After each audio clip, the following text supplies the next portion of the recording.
जय जिनेन्द्र सभी को। Online and offline, online viewers और रिकॉर्डिंग जो देखने वाले हैं सभी को।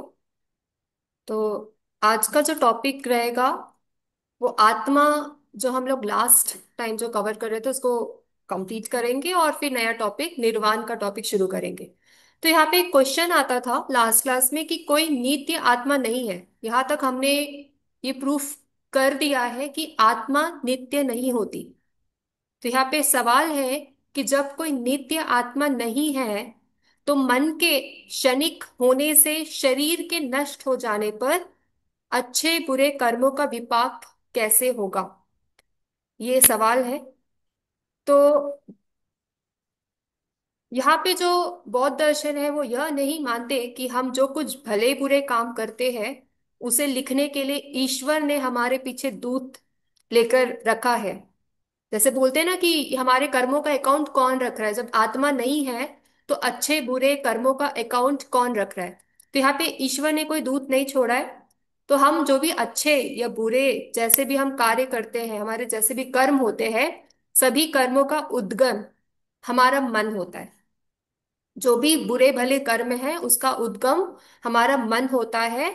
और मन में जो राग युक्त होते हैं, जो भी प्रभाव पड़ते हैं, उसी की वजह से जो कर्म का जो सीरीज है, कर्म का जो सिलसिला है, कॉज एंड इफेक्ट, और जो पुनर्जन्म का सिलसिला है वो चलते रहता है। तो कर्म में जो है मन की बनावटी, उसकी ध्वनि दूर तक गूंजती रहती है, हमारे इस लाइफ में भी गूंजती है और नेक्स्ट लाइफ में भी गूंजती है। जब तक वह कोई विरोधी ध्वनि से टकरा कर नष्ट ना हो जाए तब तक हमारे जो मन में विचार है वो चलते जाते हैं।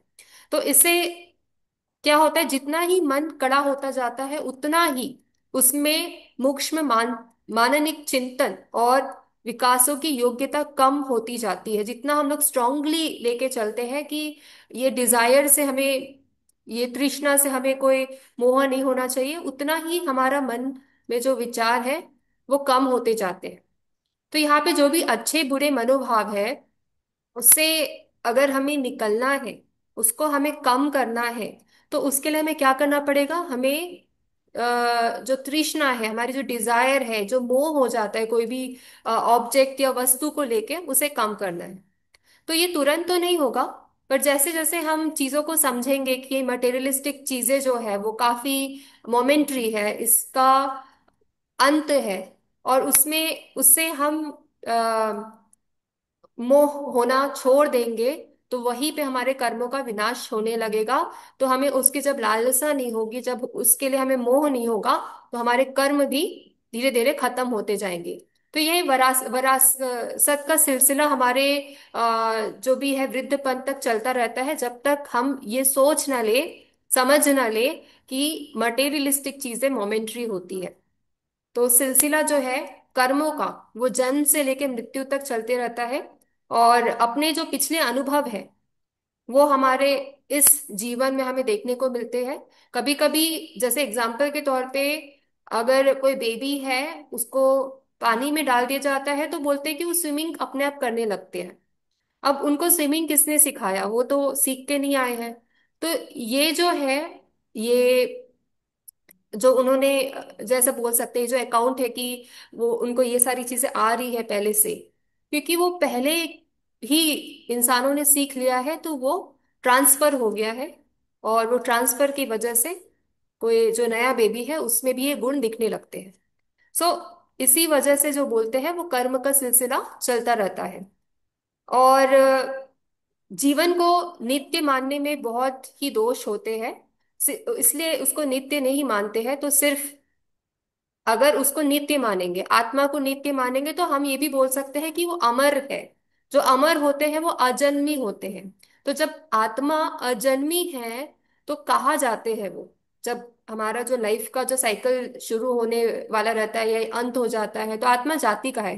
जैसे वेदांत में तो बोल दिया कि आत्मा जो है वो ब्रह्मांड के पास वापस चली जाती है। फिर वहां या तो वापस चले जाती है या तो मुक्ति की तलाश में एक लाइफ से दूसरी लाइफ तक भटकती रहती है। और उसके बाद जब उसको मुक्ति मिलती है तब वो ब्रह्मांड के पास चले जाती है। बट यहाँ पे बौद्ध में ऐसा कोई कंसेप्ट नहीं बताया है। बौद्ध ने बोला है कि पुनर्जन्म तो होता है, रीइंकार्नेशन होता है, ट्रांसमाइग्रेशन ऑफ सोल होता है, पर आत्मा नहीं होती है। वो होता है मन के प्रभाव के कारण, कर्मों की वजह से वो होता है। और तो लोग यहाँ पे पुनर्जन्म भी मानते हैं और साथ ही साथ आत्मा को नित्य भी अगर मानेंगे तो वो दोनों बातें विरोधी हो जाएगी। इसलिए आत्मा जो है नित्य नहीं है, बट पुनर्जन्म कहीं से होता है, बिकॉज वो कर्मा की वजह से होता है।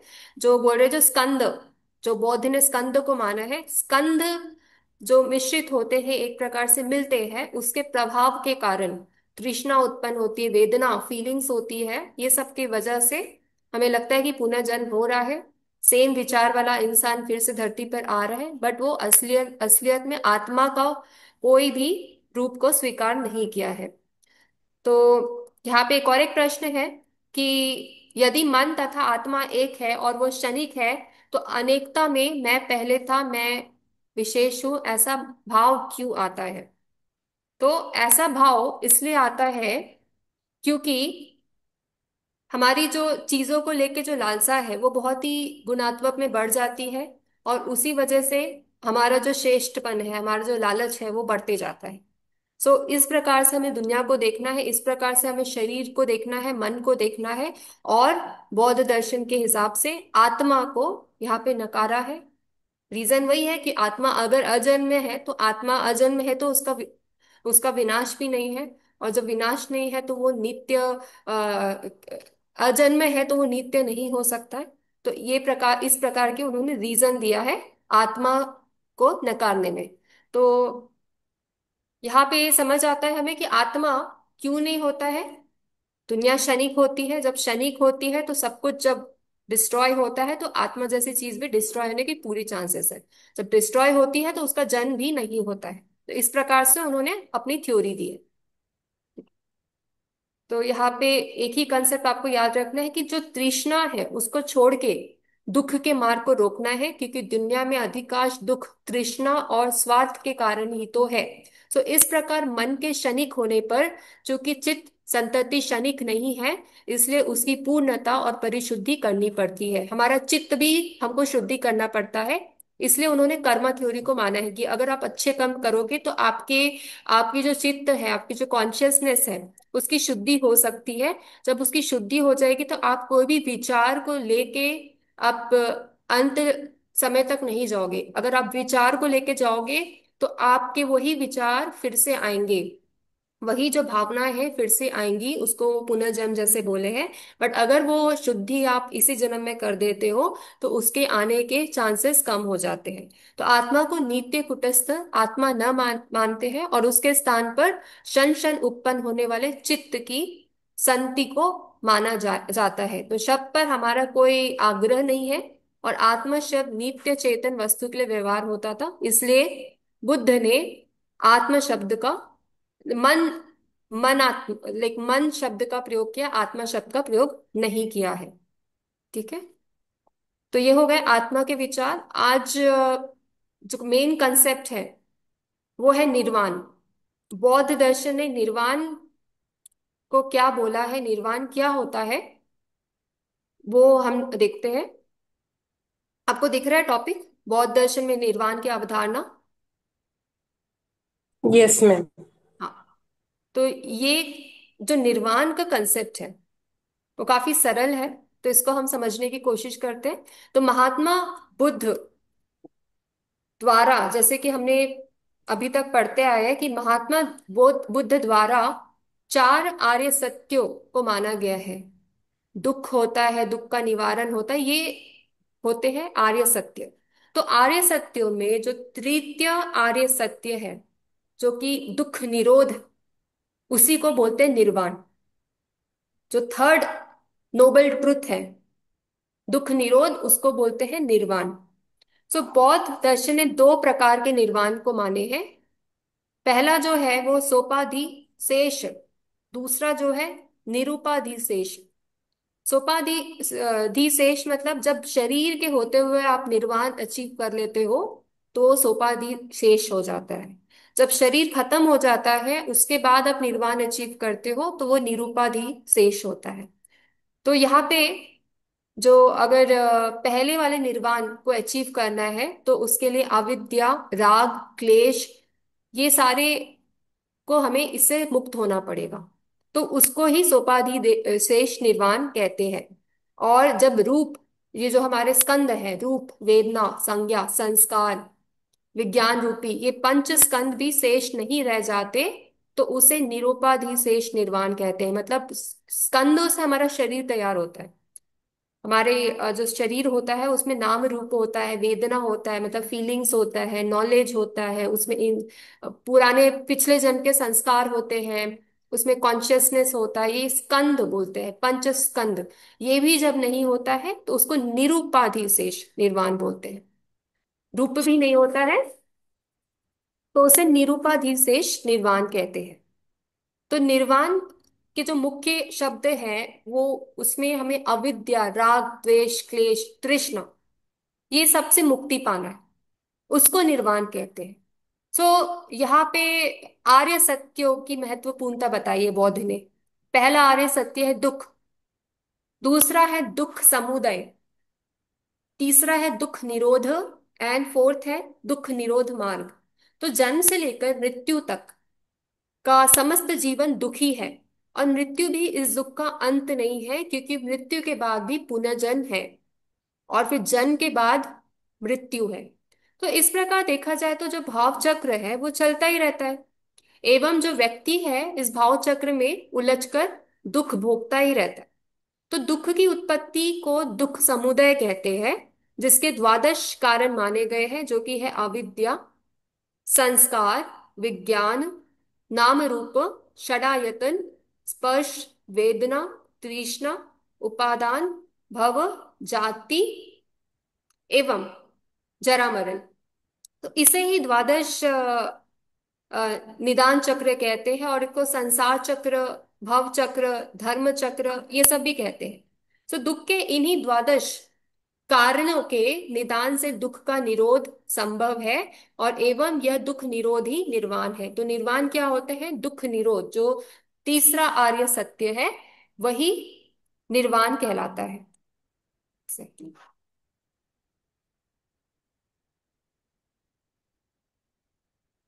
ओके, तो उसी को निर्वाण कहते हैं। तो निर्वाण प्राप्ति के लिए 8 मार्ग बताए गए हैं। 8 पाथ है निर्वाण के लिए, है समय दृष्टि, समय संकल्प, समय वाक, समय कर्मांत, समय आजीव, समय व्यायाम, समय स्मृति, राइट मेमोरी, एवं समय समाधि, राइट मेडिटेशन। इसे ही दुख निरोध मार्ग कहते हैं। तो दुख निरोध तो निर्वाण के निर्वाण हो गया, बट दुख निरोध मार्ग क्या होता है? ये जो 8 पाथ बताए गए हैं वो हो गए दुख निरोध मार्ग। ठीक है।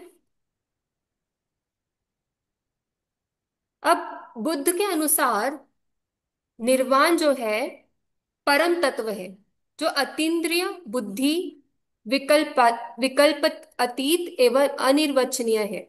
तो जब व्यक्ति को दुख के कारण का बोध हो जाता है, तब दुख के कारण का नाश हो जाने पर दुख का भी नाश हो जाता है, एवं यही दुख नाश या निरोध की स्थिति निर्वाण है। निर्वाण क्या है? दुख के कारण का विनाश निर्वाण है। और इसलिए यहाँ पे प्रतीत्य समुत्पाद, जो उनकी डॉक्ट्रीन है, उसको इन्होंने काफी इंपॉर्टेंस दिया है बौद्ध फिलॉसफी में। तो निर्वाण राग, द्वेष तथा तजन्य दुख के नाश की अवस्था है। तो निर्वाण क्या होता है? निर्वाण राग, द्वेष तथा दुख के नाश की अवस्था है। और निर्वाण का अर्थ तृष्णा रूपी अग्नि का बुझ जाना है। यह बुझने का आशय जीवन का अंत न होकर लोभ, घृणा, हिंसा आदि प्रवृत्तियों के बुझ जाने से होता है। जैसे अगर कोई दीपक है उसमें जल रहा है और उसकी बाती का विनाश हो जाए, तो वहां पे बोल सकते हैं कि यहाँ पे निर्वाण मिल गया है, बाती का विनाश हो गया है, बाती पूरी तरीके से खत्म हो गई है। बट कभी कभी क्या होता है, दीपक जो है वो जल पूरा जल जाता है, मतलब उसमें जो ऑयल है वो खत्म हो जाता है, बट बाती का विनाश नहीं होता है। ठीक है, तो इस वजह से भी हम इस तरीके से भी समझ सकते हैं। तो वहां पे निर्वाण नहीं है, बट यहाँ पे जब बाती का भी विनाश हो जाता है, ऑयल तो खत्म हो गया बट बाती का भी विनाश हो गया, तो वो हो गया निर्वाण। और यहाँ पे एग्जाम्पल दिया है, जिस प्रकार दीपक में डाले गए तेल के समाप्त हो जाने पर दीपक बुझ जाता है, उसी प्रकार काम, वासना, पुनर्जन्म और आत्मा के नित्यत्व आदि आश्रवों के क्षीण हो जाने पर आवागमन नष्ट हो जाता है। आगमन ये सब नष्ट हो जाता है। तो राग, द्वेष, घृणा, कर्म आदि बंधन के बीज है। इन्हीं से पूर्व जन्म का चक्र चलता रहता है। पर जब बीज का निरोध कर देने से वह पल्लवित तथा अंकुरित नहीं होने पाता, जैसे कि एग्जाम्पल के तौर पे दिया गया है, अगर आप कोई बीज, कोई सीड है, उसको अगर धरती पे लगाते हो तो वो उग जाता है, क्योंकि उसमें पोटेंशियलिटी होती है, तो वो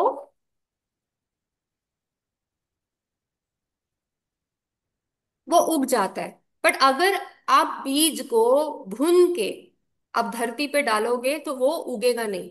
तो यहाँ पे कर्म बंध से हमें निकलना है। जो भी हमने कर्म बांध के रखे हैं उससे निकलना है, तभी निर्वाण मिलेगा।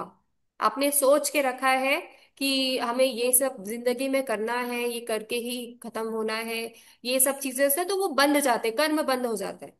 तो आपने फ्यूचर पहले से ही सोच के रखे कि आपको ये करना है, आपको इतने पैसे कमाने हैं, इतनी प्रॉपर्टी खरीदनी है, वो कर्म बंद हो गया। बट अगर आप प्रेजेंट पे रहते हो, मोमेंट टू मोमेंट आप चीजों को लेके चलते हो, तो वहां पे निर्वाण की जो, आप एक निर्वाण की जो एक्सेप्ट एक्सपेक्टेशंस है या उसको, उसकी जो चाह है, वो जल्द से जल्द वो अचीव हो पाती है। तो ज्ञान की उपलब्धि के पश्चात साधक पुनः समाज में ही रहता है एवं अन्य व्यक्तियों को धर्म का मार्ग दिखाता है। अभी जो हम गौतम बुद्ध की बात करते हैं, उन्होंने निर्वाण प्राप्त के बाद अन्य व्यक्तियों को धर्म का मार्ग दिखाया। तो महात्मा बुद्ध ने ऐसा क्यों किया? क्योंकि रौद्री प्राप्ति के बाद उन्होंने विभिन्न स्थानों की यात्रा की, धर्म का प्रचार किया, और ये सब उन्होंने ऐसे किया कि वो राग द्वेष से रहित होकर कर्म करने लगे। इसमें उनका कर्म बंधन नहीं होता है। तो यहाँ पे उनका जो निर्वाण है वो सक्सेसफुल रहा, क्योंकि उन्होंने कोई भी कर्म बांध के नहीं रखे। अगर वो कर्म बांध के रखते कि मैं यहाँ जा रहा हूँ, मुझे इतने फॉलोअर्स मिलने चाहिए, अगर ऐसा वो कर्म बांध के रखते तो शायद निर्वाण नहीं हो पाता। बट देखा जाए तो उनको निर्वाण अचीव हुआ, क्योंकि उन्होंने कोई भी बंधन, कर्म बंधन नहीं बांधे। तो निर्वाण वस्तुतः निःश्रेयस, मुक्ति, अमृत, परमानंद एवं परम शांति की अवस्था है। इसका वर्णन शब्दों के द्वारा नहीं किया जा सकता, क्योंकि ये वर्णन वर्णनातीत है। सो आचार्य नागसेन, जो कि ग्रीस के राजा मिलिंद को निर्वाण के अवर्ण्य स्वरूप को उपमाओं के माध्यम से समझाते हैं। वो कहते हैं कि निर्वाण जो होता है वो समुद्र के समान गहरा, पर्वत की तरह ऊंचा तथा मधु की तरह मधुर है। परंतु उन्होंने ऐसा भी कहा उन्होंने ऐसा भी कहा कि जिसे उसका अनुभव प्राप्त नहीं होता है, वह उपमाओं से भी इसे ग्रहण नहीं कर सकता। जैसे अंधे को रंग का ज्ञान कराने के लिए युक्ति तथा उपमा से कोई सहायता नहीं मिल सकती।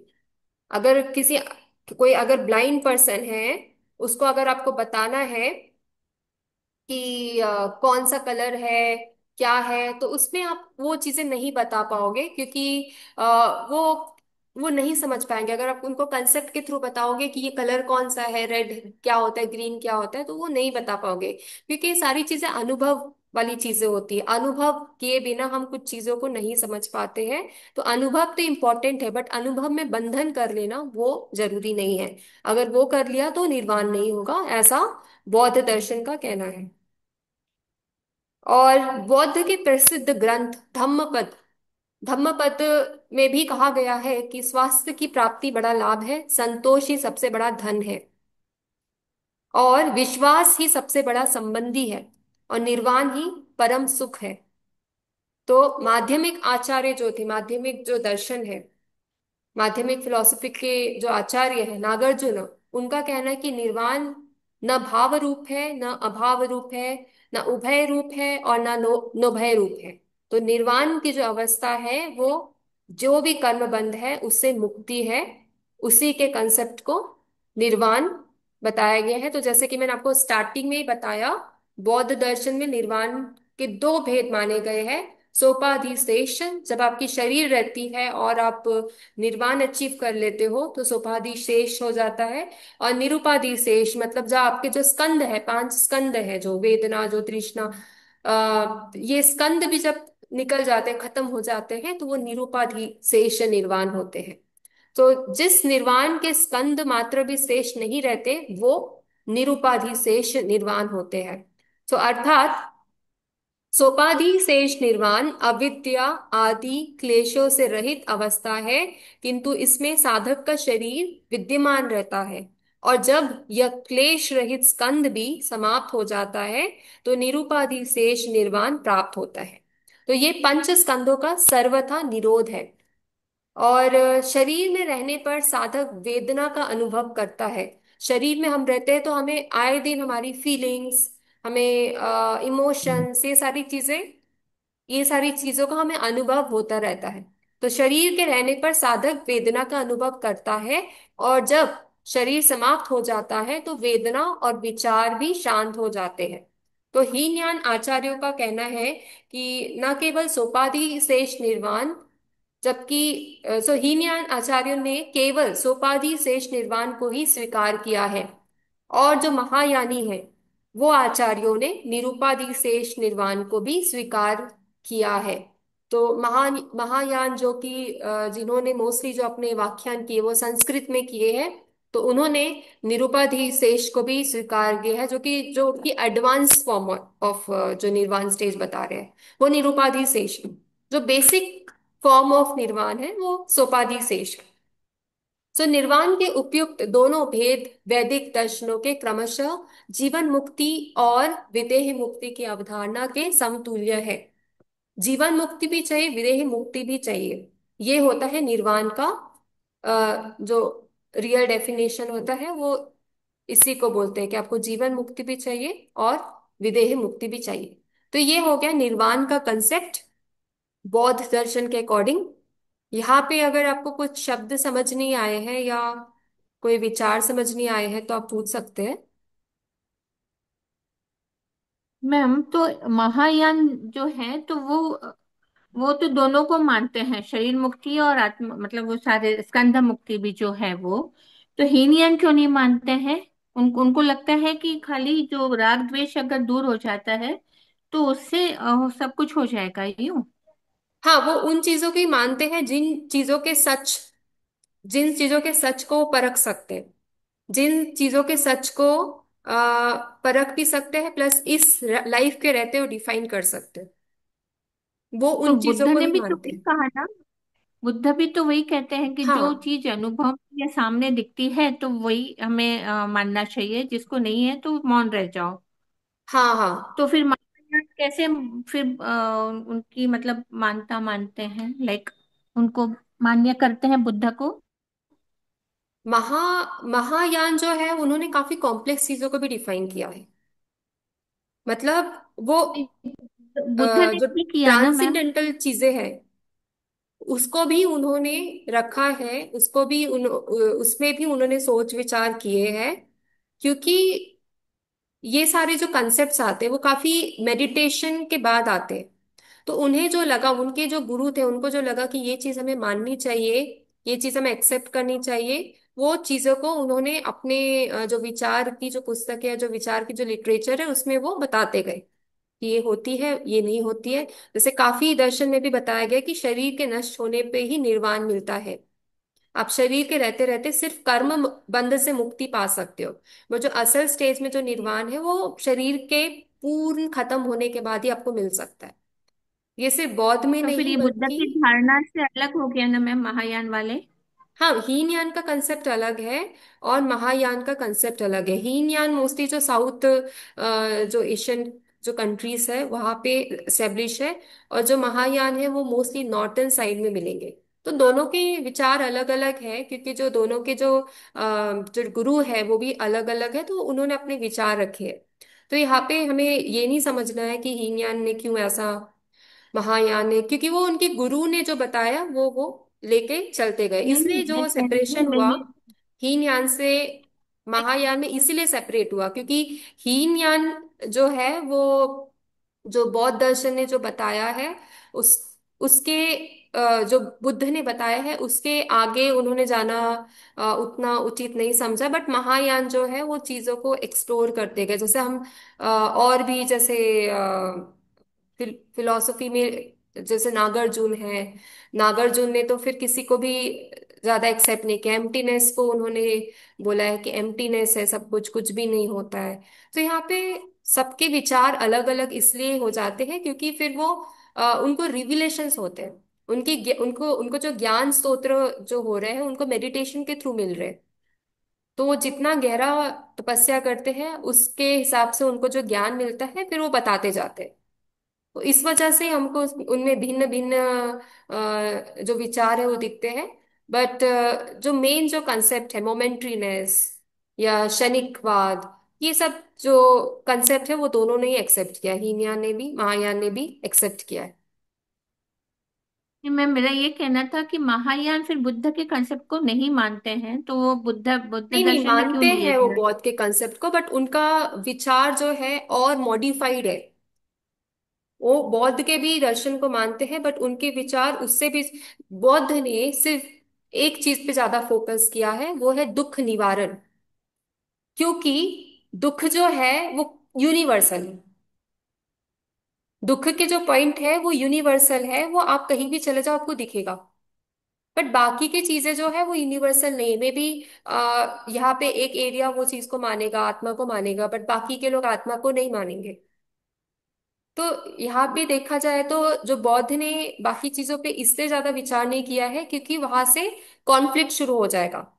बौद्ध का बस यही जो गौतम बुद्ध का था, बस एक ही यहाँ पे उनका पर्पस था कि लोगों की जो तकलीफ है उसको कम करे। और इसी वजह से जब वो निर्वाण प्राप्त कर लेते, वो शरीर रहते ही वो निर्वाण प्राप्त कर लेते हैं। तो शरीर रहते भी जब वो निर्वाण प्राप्त कर लेते हैं तब भी उनका ऐसा नहीं था कि मैं अब सब कुछ छोड़ दूंगा और मैं सिर्फ तपस्या करके अपने शरीर को खत्म करूंगा, जो कि काफी मुनि करते हैं।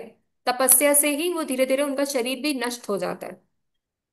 तो यहाँ पे उनका ये मकसद नहीं था, उनका ये मकसद था कि अब मैंने तो निर्वाण अचीव कर लिया है पर लोगों को भी मुझे सपोर्ट करना है, उनकी हेल्प करनी है, वो भी निर्वाण अचीव कर सकते हैं।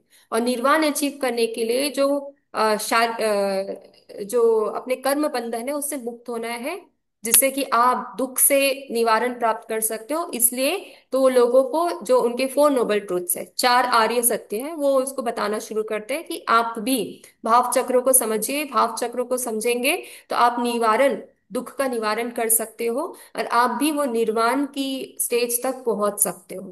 तो ये कंसेप्ट जो थे वो हीन यान, जो हीन यानी थे वो सब ये सब कंसेप्ट को मानने लगे। ठीक है। बट महायान जो थे वो और तपस्या करने लगे, और क्या किया जा सकता है, स्कंदों से भी मुक्ति पाया जा सकता है। उन्होंने उन्होंने माना कि जो स्कंद है, पांच स्कंद है, उससे भी मुक्ति पाया जा सकता है, तो उस पे वो फोकस करने लगे। क्योंकि यहाँ पे क्या होता है, कोई भी चीज प्रैक्टिस होती है तो दो प्रकार से प्रैक्टिस होती है। एक तो लेमैन टाइप जो एकदम सिंपल वे में प्रैक्टिस होती है, और एक एकदम हाइयर लेवल में प्रैक्टिस होती है। तो लेमैन प्रैक्टिस जो होते हैं, जो ऑर्डिनरी पीपल प्रैक्टिस करते हैं, तो यहाँ पे जैन दर्शन में भी है कि एक लेमन के लिए कुछ रूल्स वगैरह बताए गए हैं, ऑर्डिनरी लोगों के लिए, और जो मुनि लोग हैं, जो मॉन्क्स है, जो साधु है, उनके लिए अलग बताया गया है, अनुव्रत महाव्रत जो होता है। तो ये अलग अलग इसलिए बताया गया है ताकि दोनों लोग उस स्टेज तक पहुंच सके। बट यहाँ पे जो महाव्रत करेंगे उनका तो स्टेज बहुत हाई रहेगा, उनका स्टेज हाई इसलिए रहेगा क्योंकि उन्हें काफी रूल्स एंड प्रिंसिपल्स फॉलो करने। बट यहाँ पे देखा जाए तो वही चीजें लगती है। आप एक तरीके से बोल रहे हो कि निर्वाण अचीव करना मतलब बॉडी का भी विनाश हो जाना, एक तरीके से बोल रहे हो कि कर्म बंधन से मुक्त हो जाना वही निर्वाण है। बट एकदम बेसिक प्रिंसिपल में लिया जाए तो कर्म बंधन से ही मुक्त होने को ही निर्वाण कहते हैं। फिर आपको जब शरीर से भी अटैचमेंट नहीं रहेगा तब तो आपने निर्वाण प्राप्त कर लिया, फिर आपका शरीर कभी भी खत्म हो जाए आपको उसमें कोई टेंशन नहीं है। उसमें आपको कोई परवाह नहीं है कि ये शरीर आज खत्म हो रहा है या कल खत्म हो रहा है, क्योंकि आपका शरीर से अटैचमेंट ही चला गया, जो पंच पंच स्कंध है उससे आपका अटैचमेंट ही चला गया। तो वो निर्वाण जो है वो स्टेट से आप क्लोज आ जाते हो। एटलीस्ट आप बोलोगे नहीं कि मुझे पूर्ण रूप से निर्वाण मिल चुका है, बट वो निर्वाण से आप पे क्लोज आ जाते हो। बट उसी बीच अगर आपने कोई और कर्म बांध लिया, है ना, उसी बीच अगर आप कोई और कर्म बांध लेते हो, फिर आपकी जर्नी फिर से आने की संभावना बढ़ जाती है। तो वो स्टेज में भी पहुंच के ये मुनि लोग बहुत ध्यान रखते हैं कि उनको कोई कर्म बंध ना हो जाए, वो उनको कोई डिजायर ना हो जाए। तो उसके बाद ही वो काफी प्रिंसिपल्स का ध्यान रखते हैं। वो अगर कोई स्पीच देने जा रहे हैं, कहीं लोगों से मिलने जा रहे हैं, तो वहां भी एक एक बात का ध्यान रखते हैं। आपने देखा होगा, जो साधु मुनि होते हैं वो पूरे एक एक प्रिंसिपल्स का ध्यान रखते हैं, क्योंकि उनका एक ही पर्पस है कि कर्म बंध ना लग जाए, कोई डिजायर ना लग जाए। कोई डिजायर लग गया तो फिर से उनको तपस्या करके उससे मुक्ति उसे मुक्ति पानी पड़ेगी, जो कि काफी फिर टाइम टेकिंग प्रोसेस रहेगा। तो उनका यही कोशिश रहता है निर्वाण के लिए कि आप कर्म बंध से मुक्त हो जाओ। हाँ, हालांकि इनके जो मानने का जो ट्रेडिशंस है, मान्यता अलग अलग है, पर जो बेसिक कंसेप्ट है निर्वाण का वो सेम है। जय जिनेन्द्र सभी को, online and offline, online viewers और रिकॉर्डिंग जो देखने वाले हैं सभी को। तो आज का जो टॉपिक रहेगा वो आत्मा, जो हम लोग लास्ट टाइम जो कवर कर रहे थे उसको कंप्लीट करेंगे, और फिर नया टॉपिक निर्वाण का टॉपिक शुरू करेंगे। तो यहाँ पे एक क्वेश्चन आता था लास्ट क्लास में कि कोई नित्य आत्मा नहीं है। यहाँ तक हमने ये प्रूफ कर दिया है कि आत्मा नित्य नहीं होती। तो यहाँ पे सवाल है कि जब कोई नित्य आत्मा नहीं है, तो मन के क्षणिक होने से शरीर के नष्ट हो जाने पर अच्छे बुरे कर्मों का विपाक कैसे होगा, ये सवाल है। तो यहाँ पे जो बौद्ध दर्शन है वो यह नहीं मानते कि हम जो कुछ भले बुरे काम करते हैं उसे लिखने के लिए ईश्वर ने हमारे पीछे दूत लेकर रखा है। जैसे बोलते हैं ना कि हमारे कर्मों का अकाउंट कौन रख रहा है, जब आत्मा नहीं है तो अच्छे बुरे कर्मों का अकाउंट कौन रख रहा है। तो यहाँ पे ईश्वर ने कोई दूत नहीं छोड़ा है। तो हम जो भी अच्छे या बुरे जैसे भी हम कार्य करते हैं, हमारे जैसे भी कर्म होते हैं, सभी कर्मों का उद्गम हमारा मन होता है। जो भी बुरे भले कर्म है उसका उद्गम हमारा मन होता है। और मन में जो राग युक्त होते हैं, जो भी प्रभाव पड़ते हैं, उसी की वजह से जो कर्म का जो सीरीज है, कर्म का जो सिलसिला है, कॉज एंड इफेक्ट, और जो पुनर्जन्म का सिलसिला है वो चलते रहता है। तो कर्म में जो है मन की बनावटी, उसकी ध्वनि दूर तक गूंजती रहती है, हमारे इस लाइफ में भी गूंजती है और नेक्स्ट लाइफ में भी गूंजती है। जब तक वह कोई विरोधी ध्वनि से टकरा कर नष्ट ना हो जाए, तब तक हमारे जो मन में विचार है वो चलते जाते हैं। तो इससे क्या होता है, जितना ही मन कड़ा होता जाता है उतना ही उसमें माननिक चिंतन और विकासों की योग्यता कम होती जाती है। जितना हम लोग स्ट्रांगली लेके चलते हैं कि ये डिजायर से हमें, ये तृष्णा से हमें कोई मोह नहीं होना चाहिए, उतना ही हमारा मन में जो विचार है वो कम होते जाते हैं। तो यहाँ पे जो भी अच्छे बुरे मनोभाव है उससे अगर हमें निकलना है, उसको हमें कम करना है, तो उसके लिए हमें क्या करना पड़ेगा, हमें जो तृष्णा है, हमारी जो डिजायर है, जो मोह हो जाता है कोई भी ऑब्जेक्ट या वस्तु को लेके, उसे कम करना है। तो ये तुरंत तो नहीं होगा, पर जैसे जैसे हम चीजों को समझेंगे कि मटेरियलिस्टिक चीजें जो है वो काफी मोमेंट्री है, इसका अंत है, और उसमें उससे हम मोह होना छोड़ देंगे, तो वहीं पे हमारे कर्मों का विनाश होने लगेगा। तो हमें उसकी जब लालसा नहीं होगी, जब उसके लिए हमें मोह नहीं होगा, तो हमारे कर्म भी धीरे धीरे खत्म होते जाएंगे। तो ये वरासत का सिलसिला हमारे जो भी है वृद्धपन तक चलता रहता है, जब तक हम ये सोच ना ले, समझ ना ले कि मटेरियलिस्टिक चीजें मोमेंट्री होती है। तो सिलसिला जो है कर्मों का, वो जन्म से लेकर मृत्यु तक चलते रहता है। और अपने जो पिछले अनुभव है वो हमारे इस जीवन में हमें देखने को मिलते हैं। कभी कभी जैसे एग्जाम्पल के तौर पे, अगर कोई बेबी है, उसको पानी में डाल दिया जाता है तो बोलते हैं कि वो स्विमिंग अपने आप करने लगते हैं। अब उनको स्विमिंग किसने सिखाया, वो तो सीख के नहीं आए हैं। तो ये जो है, ये जो उन्होंने जैसे बोल सकते हैं जो अकाउंट है कि वो उनको ये सारी चीजें आ रही है पहले से, क्योंकि वो पहले ही इंसानों ने सीख लिया है, तो वो ट्रांसफर हो गया है। और वो ट्रांसफर की वजह से कोई जो नया बेबी है उसमें भी ये गुण दिखने लगते हैं। सो इसी वजह से जो बोलते हैं वो कर्म का सिलसिला चलता रहता है। और जीवन को नित्य मानने में बहुत ही दोष होते हैं। इसलिए उसको नित्य नहीं मानते हैं। तो सिर्फ अगर उसको नित्य मानेंगे, आत्मा को नित्य मानेंगे, तो हम ये भी बोल सकते हैं कि वो अमर है। जो अमर होते हैं वो अजन्मी होते हैं। तो जब आत्मा अजन्मी है तो कहाँ जाते हैं वो? जब हमारा जो लाइफ का जो साइकिल शुरू होने वाला रहता है या अंत हो जाता है, तो आत्मा जाती कहाँ है? जैसे वेदांत में तो बोल दिया कि आत्मा जो है वो ब्रह्मांड के पास वापस चली जाती है। फिर वहां या तो वापस चले जाती है या तो मुक्ति की तलाश में एक लाइफ से दूसरी लाइफ तक भटकती रहती है। और उसके बाद जब उसको मुक्ति मिलती है तब वो ब्रह्मांड के पास चले जाती है। बट यहाँ पे बौद्ध में ऐसा कोई कंसेप्ट नहीं बताया है। बौद्ध ने बोला है कि पुनर्जन्म तो होता है, रीइंकारनेशन होता है, ट्रांसमाइग्रेशन ऑफ सोल होता है, पर आत्मा नहीं होती है। वो होता है मन के प्रभाव के कारण, कर्मों की वजह से वो होता है। और तो लोग यहाँ पे पुनर्जन्म भी मानते हैं और साथ ही साथ आत्मा को नित्य भी अगर मानेंगे तो वो दोनों बातें विरोधी हो जाएगी। इसलिए आत्मा जो है नित्य नहीं है, बट पुनर्जन्म कहीं से होता है, बिकॉज वो कर्मा की वजह से होता है।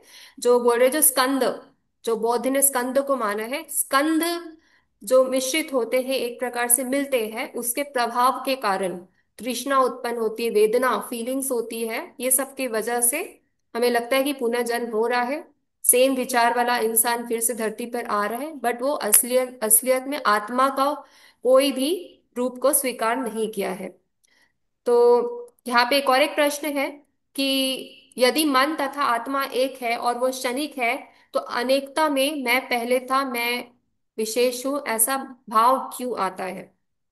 तो ऐसा भाव इसलिए आता है क्योंकि हमारी जो चीजों को लेके जो लालसा है वो बहुत ही गुणात्मक में बढ़ जाती है। और उसी वजह से हमारा जो श्रेष्ठपन है, हमारा जो लालच है वो बढ़ते जाता है। सो इस प्रकार से हमें दुनिया को देखना है, इस प्रकार से हमें शरीर को देखना है, मन को देखना है। और बौद्ध दर्शन के हिसाब से आत्मा को यहाँ पे नकारा है। रीजन वही है कि आत्मा अगर अजन्म है, तो आत्मा अजन्म है तो उसका विनाश भी नहीं है। और जब विनाश नहीं है तो वो नित्य, अजन्म है तो वो नित्य नहीं हो सकता है। तो ये प्रकार, इस प्रकार के उन्होंने रीजन दिया है आत्मा को नकारने में। तो यहाँ पे ये समझ आता है हमें कि आत्मा क्यों नहीं होता है। दुनिया क्षणिक होती है, जब क्षणिक होती है तो सब कुछ जब डिस्ट्रॉय होता है तो आत्मा जैसी चीज भी डिस्ट्रॉय होने की पूरी चांसेस है।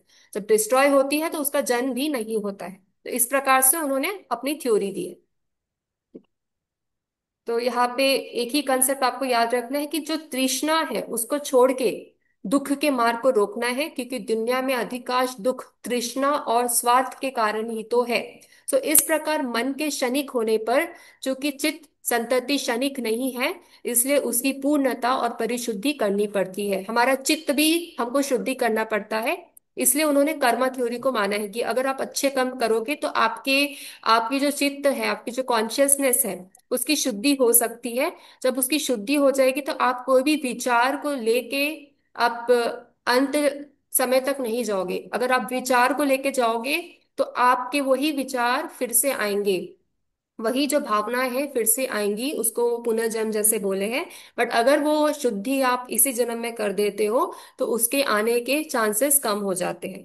तो आत्मा को नित्य कुटस्थ आत्मा न मानते हैं और उसके स्थान पर क्षण क्षण उत्पन्न होने वाले चित्त की संति को माना जाता है। तो शब्द पर हमारा कोई आग्रह नहीं है।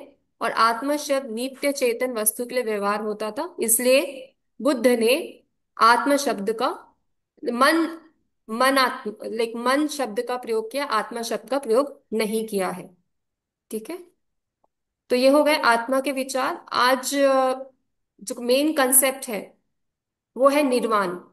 बौद्ध दर्शन ने निर्वाण को क्या बोला है, निर्वाण क्या होता है, वो हम देखते हैं। आपको दिख रहा है टॉपिक, बौद्ध दर्शन में निर्वाण की अवधारणा? Yes ma'am. हाँ। तो ये जो निर्वाण का कंसेप्ट है वो काफी सरल है, तो इसको हम समझने की कोशिश करते हैं। तो महात्मा बुद्ध द्वारा, जैसे कि हमने अभी तक पढ़ते आए हैं कि महात्मा बुद्ध द्वारा चार आर्य सत्यों को माना गया है। दुख होता है, दुख का निवारण होता है, ये होते हैं आर्य सत्य। तो आर्य सत्यों में जो तृतीय आर्य सत्य है, जो कि दुख निरोध, उसी को बोलते हैं निर्वाण। जो थर्ड नोबल ट्रुथ है, दुख निरोध, उसको बोलते हैं निर्वाण। सो बौद्ध दर्शन ने दो प्रकार के निर्वाण को माने हैं। पहला जो है वो सोपाधि शेष, दूसरा जो है निरुपाधि शेष। सोपाधि शेष मतलब जब शरीर के होते हुए आप निर्वाण अचीव कर लेते हो तो सोपाधि शेष हो जाता है। जब शरीर खत्म हो जाता है उसके बाद आप निर्वाण अचीव करते हो तो वो निरुपाधि शेष होता है। तो यहाँ पे जो अगर पहले वाले निर्वाण को अचीव करना है तो उसके लिए अविद्या, राग, क्लेश, ये सारे को हमें इससे मुक्त होना पड़ेगा। तो उसको ही सोपाधि शेष निर्वाण कहते हैं।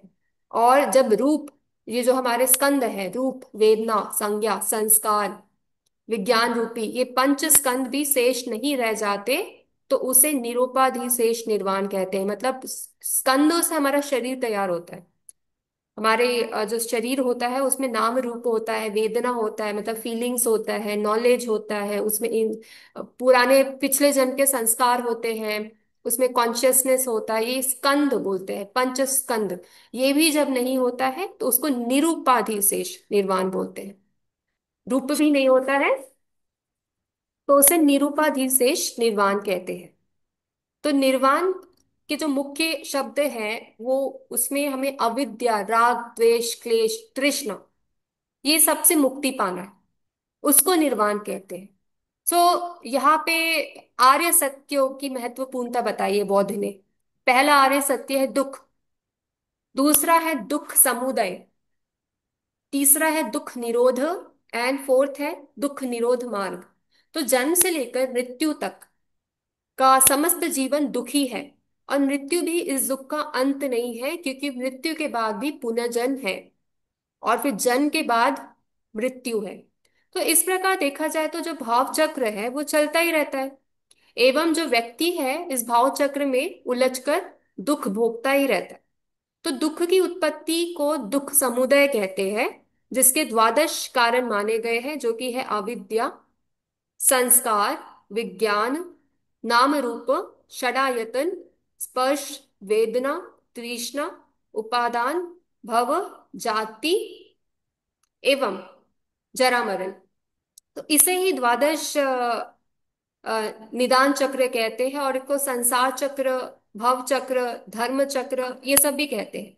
तो दुख के इन्हीं द्वादश कारणों के निदान से दुख का निरोध संभव है, और एवं यह दुख निरोध ही निर्वाण है। तो निर्वाण क्या होते हैं? दुख निरोध, जो तीसरा आर्य सत्य है वही निर्वाण कहलाता है।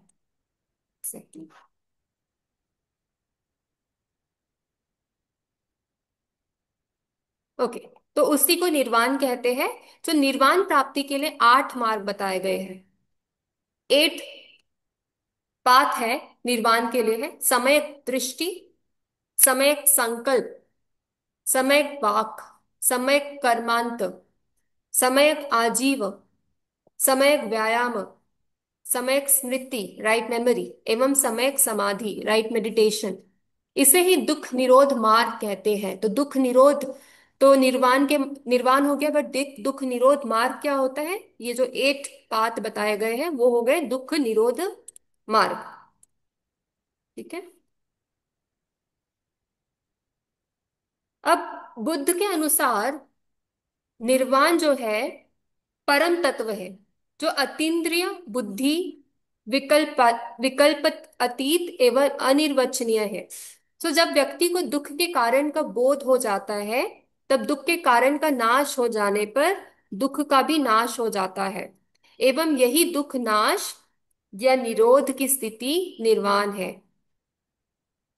निर्वाण क्या है? दुख के कारण का विनाश निर्वाण है। और इसलिए यहाँ पे प्रतीत्य समुत्पाद जो उनकी डॉक्ट्रीन है उसको इन्होंने काफी इंपॉर्टेंस दिया है बौद्ध फिलॉसफी में। तो निर्वाण राग द्वेष तथा तजन्य दुख के नाश की अवस्था है। तो निर्वाण क्या होता है? निर्वाण राग द्वेष तथा दुख के नाश की अवस्था है। और निर्वाण का अर्थ तृष्णा रूपी अग्नि का बुझ जाना है। यह बुझने का आशय जीवन का अंत न होकर लोभ, घृणा, हिंसा आदि प्रवृत्तियों के बुझ जाने से होता है। जैसे अगर कोई दीपक है उसमें जल रहा है और उसकी बाती का विनाश हो जाए, तो वहां पे बोल सकते हैं कि यहाँ पे निर्वाण मिल गया है। बाती का विनाश हो गया है, बाती पूरी तरीके से खत्म हो गई है। बट कभी कभी क्या होता है, दीपक जो है वो जल पूरा जल जाता है, मतलब उसमें जो ऑयल है वो खत्म हो जाता है, बट बाती का विनाश नहीं होता है। ठीक है, तो इस वजह से भी हम इस तरीके से भी समझ सकते हैं। तो वहां पे निर्वाण नहीं है, बट यहाँ पे जब बाती का भी विनाश हो जाता है, ऑयल तो खत्म हो गया बट बाती का भी विनाश हो गया, तो वो हो गया निर्वाण। और यहाँ पे एग्जाम्पल दिया है, जिस प्रकार दीपक में डाले गए तेल के समाप्त हो जाने पर दीपक बुझ जाता है, उसी प्रकार काम, वासना, पुनर्जन्म और आत्मा के नित्यत्व आदि आश्रवों के क्षीण हो जाने पर आवागमन नष्ट हो जाता है। आगमन ये सब नष्ट हो जाता है। तो राग द्वेष घृणा कर्म आदि बंधन के बीज है। इन्हीं से पूर्व जन्म का चक्र चलता रहता है। पर जब बीज का निरोध कर देने से वह पल्लवित तथा अंकुरित नहीं होने पाता। जैसे कि एग्जाम्पल के तौर पे दिया गया है, अगर आप कोई बीज, कोई सीड है, उसको अगर धरती पे लगाते हो तो वो उग जाता है, क्योंकि उसमें पोटेंशियलिटी होती है। तो वो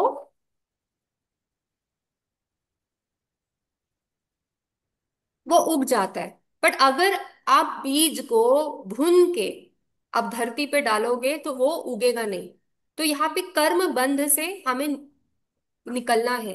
जो भी हमने कर्म बांध के रखे हैं उससे निकलना है, तभी निर्वाण मिलेगा। आपने सोच के रखा है कि हमें ये सब जिंदगी में करना है, ये करके ही खत्म होना है, ये सब चीजें से तो वो बंध जाते, कर्म बंद हो जाता है। तो आपने फ्यूचर पहले से ही सोच के रखे कि आपको ये करना है, आपको इतने पैसे कमाने हैं, इतनी प्रॉपर्टी खरीदनी है, वो कर्म बंद हो गया। बट अगर आप प्रेजेंट में रहते हो, मोमेंट टू मोमेंट आप चीजों को लेके चलते हो, तो वहां पे निर्वाण की जो आप एक निर्वाण की जो एक्सेप्ट एक्सपेक्टेशंस है, या उसको उसकी जो चाह है, वो जल्द से जल्द वो अचीव हो पाती है। तो ज्ञान की उपलब्धि के पश्चात साधक पुनः समाज में ही रहता है एवं अन्य व्यक्तियों को धर्म का मार्ग दिखाता है। अभी जो हम गौतम बुद्ध की बात करते हैं, उन्होंने निर्वाण प्राप्त के बाद अन्य व्यक्तियों को धर्म का मार्ग दिखाया। तो महात्मा बुद्ध ने ऐसा क्यों किया? क्योंकि बौद्धि प्राप्ति के बाद उन्होंने विभिन्न स्थानों की यात्रा की, धर्म का प्रचार किया। और ये सब उन्होंने ऐसे किया कि वो राग द्वेष से रहित होकर कर्म करने लगे। इसमें उनका कर्म बंधन नहीं होता है। तो यहाँ पे उनका जो निर्वाण है वो सक्सेसफुल रहा, क्योंकि उन्होंने कोई भी कर्म बांध के नहीं रखे। अगर वो कर्म बांध के रखते कि मैं यहाँ जा रहा हूँ, मुझे इतने फॉलोअर्स मिलने चाहिए, अगर ऐसा वो कर्म बांध के रखते तो शायद निर्वाण नहीं हो पाता। बट देखा जाए तो उनको निर्वाण अचीव हुआ, क्योंकि उन्होंने कोई भी बंधन, कर्म बंधन नहीं बांधे। तो निर्वाण वस्तुतः निःश्रेयस, मुक्ति, अमृत, परमानंद एवं परम शांति की अवस्था है। इसका वर्णन शब्दों के द्वारा नहीं किया जा सकता, क्योंकि ये वर्णन वर्णनातीत है। सो आचार्य नागसेन, जो कि ग्रीस के राजा मिलिंद को निर्वाण के अवर्ण्य स्वरूप को उपमाओं के माध्यम से समझाते हैं। वो कहते हैं कि निर्वाण जो होता है वो समुद्र के समान गहरा, पर्वत की तरह ऊंचा तथा मधु की तरह मधुर है। परंतु उन्होंने ऐसा भी कहा उन्होंने ऐसा भी कहा कि जिसे उसका अनुभव प्राप्त नहीं होता है, वह उपमाओं से भी इसे ग्रहण नहीं कर सकता। जैसे अंधे को रंग का ज्ञान कराने के लिए युक्ति तथा उपमा से कोई सहायता नहीं मिल सकती। अगर किसी कोई अगर ब्लाइंड पर्सन है, उसको अगर आपको बताना है कि कौन सा कलर है, क्या है, तो उसमें आप वो चीजें नहीं बता पाओगे, क्योंकि वो नहीं समझ पाएंगे। अगर आप उनको कंसेप्ट के थ्रू बताओगे कि ये कलर कौन सा है, रेड क्या होता है, ग्रीन क्या होता है, तो वो नहीं बता पाओगे, क्योंकि ये सारी चीजें अनुभव वाली चीजें होती है। अनुभव किए बिना हम कुछ चीजों को नहीं समझ पाते हैं। तो अनुभव तो इम्पोर्टेंट है, बट अनुभव में बंधन कर लेना वो जरूरी नहीं है। अगर वो कर लिया तो निर्वाण नहीं होगा, ऐसा बौद्ध दर्शन का कहना है। और बौद्ध के प्रसिद्ध ग्रंथ धम्मपद, धम्मपद में भी कहा गया है कि स्वास्थ्य की प्राप्ति बड़ा लाभ है, संतोष ही सबसे बड़ा धन है, और विश्वास ही सबसे बड़ा संबंधी है, और निर्वाण ही परम सुख है। तो माध्यमिक आचार्य जो थे, माध्यमिक जो दर्शन है, माध्यमिक फिलोसफी के जो आचार्य है नागार्जुन, उनका कहना है कि निर्वाण न भाव रूप है, न अभाव रूप है, न उभय रूप है, और न नोभय रूप है। तो निर्वाण की जो अवस्था है वो जो भी कर्म बंध है उससे मुक्ति है। उसी के कंसेप्ट को निर्वाण बताया गया है। तो जैसे कि मैंने आपको स्टार्टिंग में ही बताया, बौद्ध दर्शन में निर्वाण के दो भेद माने गए हैं। सोपाधिशेष, जब आपकी शरीर रहती है और आप निर्वाण अचीव कर लेते हो तो सोपाधि शेष हो जाता है। और निरुपाधि शेष मतलब जो आपके जो स्कंद है, पांच स्कंद है, जो वेदना, जो तृष्णा, ये स्कंद भी जब निकल जाते हैं, खत्म हो जाते हैं, तो वो निरुपाधि शेष निर्वाण होते हैं। तो जिस निर्वाण के स्कंद मात्र भी शेष नहीं रहते, वो निरुपाधि शेष निर्वाण होते हैं। तो अर्थात सोपाधि शेष निर्वाण अविद्या आदि क्लेशों से रहित अवस्था है, किंतु इसमें साधक का शरीर विद्यमान रहता है। और जब यह क्लेश रहित स्कंद भी समाप्त हो जाता है तो निरुपाधि शेष निर्वाण प्राप्त होता है। तो ये पंच स्कंदों का सर्वथा निरोध है। और शरीर में रहने पर साधक वेदना का अनुभव करता है। शरीर में हम रहते हैं तो हमें आए दिन हमारी फीलिंग्स, हमें इमोशंस, ये सारी चीजों का हमें अनुभव होता रहता है। तो शरीर के रहने पर साधक वेदना का अनुभव करता है, और जब शरीर समाप्त हो जाता है तो वेदना और विचार भी शांत हो जाते हैं। तो हीनयान आचार्यों का कहना है कि न केवल सोपाधि शेष निर्वाण, जबकि हीनयान आचार्यों ने केवल सोपाधि शेष निर्वाण को ही स्वीकार किया है, और जो महायानी है वो आचार्यों ने निरुपाधि शेष निर्वाण को भी स्वीकार किया है। तो महायान जो कि जिन्होंने मोस्टली जो अपने व्याख्यान किए वो संस्कृत में किए हैं, तो उन्होंने निरुपाधि शेष को भी स्वीकार किया है, जो कि एडवांस फॉर्म ऑफ जो निर्वाण स्टेज बता रहे हैं वो निरुपाधि शेष है। जो बेसिक फॉर्म ऑफ निर्वाण है वो सोपाधि शेष है।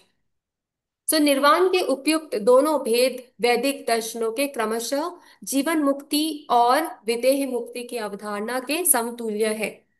जीवन मुक्ति भी चाहिए, विदेह मुक्ति भी चाहिए। ये होता है निर्वाण का जो रियल डेफिनेशन होता है, वो इसी को बोलते हैं कि आपको जीवन मुक्ति भी चाहिए और विदेह